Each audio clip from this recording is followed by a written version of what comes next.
Doncs tot casualitats.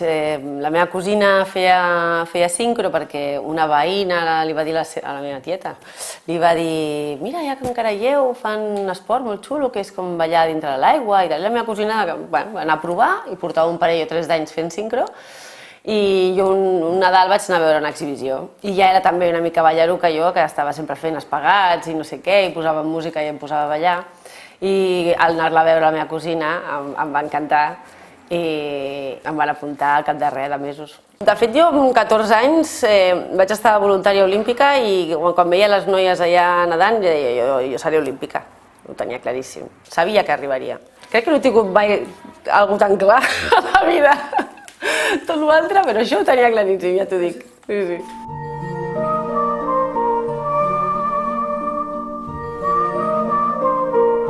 Se senten moltes coses. Gaudeixes molt però pateixes molt també, perquè és un esport molt dur. Però a mi m'encanta estar a l'aigua i a l'aigua em sento realitzada, em posen música i em moc sola, no tinc que pensar, saps? En canvi fora l'aigua em costa més, però dins de l'aigua em deixo portar i em surt sol.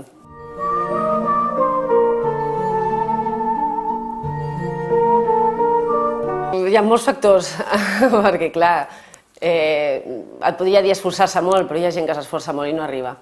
Llavors, bueno, s'ajunten molts factors, l'esforç, la constància, d'això, el talent, tenir un objectiu clar, el no rendir-se mai, el no sortir-se del camí, que a vegades surts, però intentar el focus posar-lo on vols, i sort. Una mica el factor sort també a vegades influeix, no?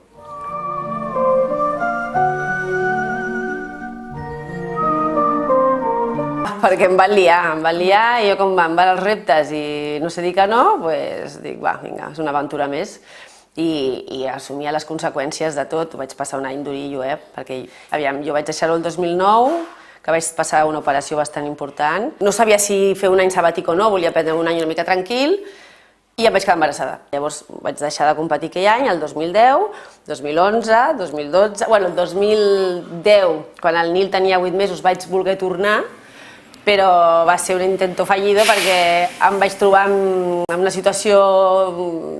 Jo les meves prioritats havien canviat, la meva entrenadora havia canviat la seva percepció de mi perquè ja em veia mare, em veia molt diferent a la resta del grup i no volia fer excepcions en mi, llavors jo em vaig sentir una mica fora de la dinàmica, no?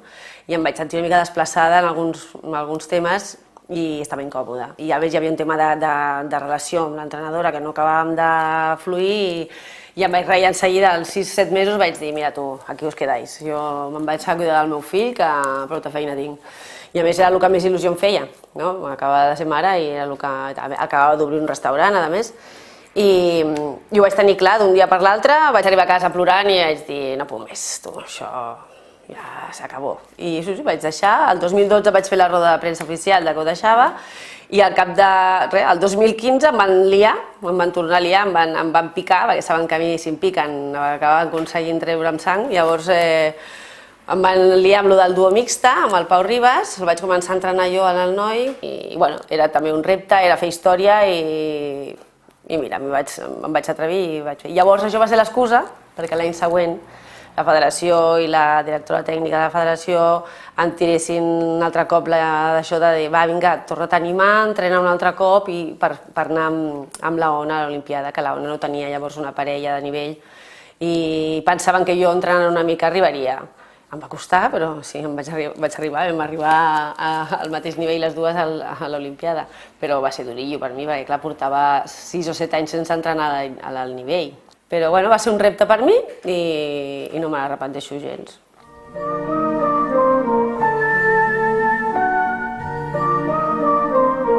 Bueno, jo sempre dic que no per culpa seva, però ella no em va ajudar. en aquell moment no va ser una persona que em volgués ajudar, que jo aguantés aquell impàs després d'haver sigut mare, no va ser una ajuda per mi, precisament. I amb la situació que jo tenia i el canvi de prioritats i tot, no sé què, a vegades necessites algú que et faci una empenta, bueno, i a més després de tants anys juntes, no? I en aquest sentit em va decepcionar. Però bueno, ara tinc bona relació amb ella i no... Ja, aquestes coses ja són coses del passat.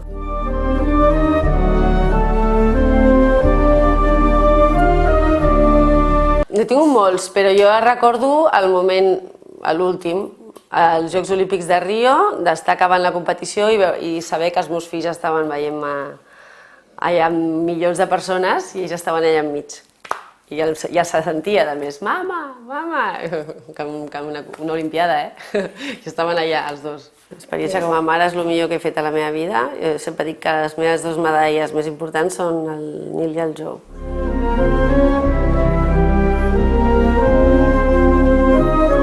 Soc col·laboradora de la federació i faig diverses coses. Porto una mica la tecnificació, ara ajudo a la tecnificació. Jo no porto res, no soc responsable de res en concret, sinó que aporto coses de la meva experiència amb diferents coses que em necessiten, no? I la federació, si necessita que jo vagi a un acte a representar la federació per no sé què, també. O sigui, faig una mica multifunciones. Però bé, m'agrada, perquè al final, quan ja estàs més desvinculada de l'aigua, i ja veus que no, que jo competir ja no, impossible, hi ha exhibicions, les que vulguis, però competir a mi ja no m'hi veuran, ja t'ho dic. Llavors, doncs, bueno, està bé.